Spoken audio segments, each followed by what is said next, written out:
Olha, a notícia realmente é impactante. O Brasil cresce tanto quanto a China. No terceiro trimestre só fica atrás da Indonésia e do México. Cresceu muito. A economia brasileira nesse trimestre cresceu 0,9%. Em comparação com o segundo trimestre, sempre comparado com o anterior, esses dados foram divulgados pelo IBGE. Pergunta que não quer calar é o seguinte: qual é o motor desse crescimento do produto interno bruto do país?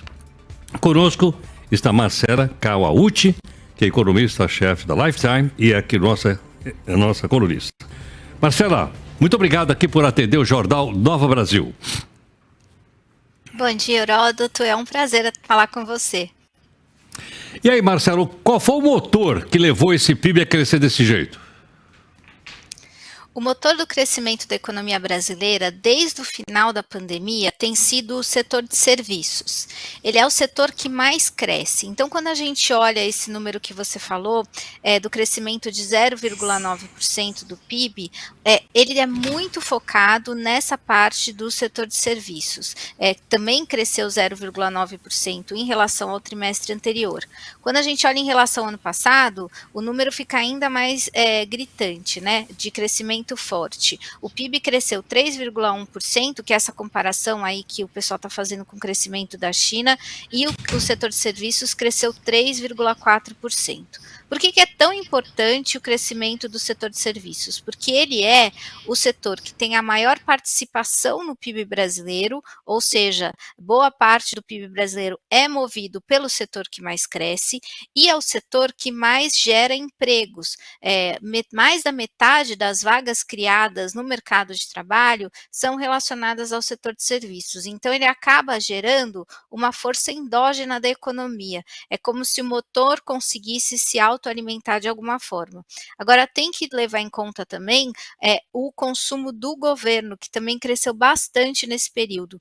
Na comparação trimestral, a alta foi de 0,8%, e na comparação com o ano passado, a alta foi de 2,9%.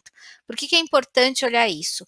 Os programas de transferência fiscal, eles aumentaram bastante, programas de transferência de renda aumentaram bastante desde 2022, e eles têm sim se transformado num impulso à economia.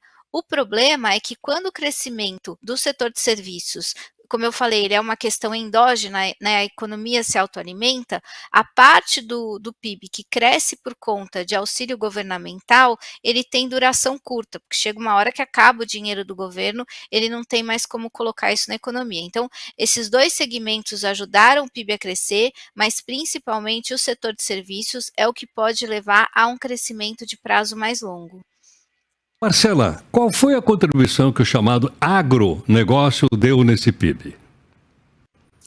Nesse ano de 2024, o agronegócio ele tem puxado o PIB para baixo.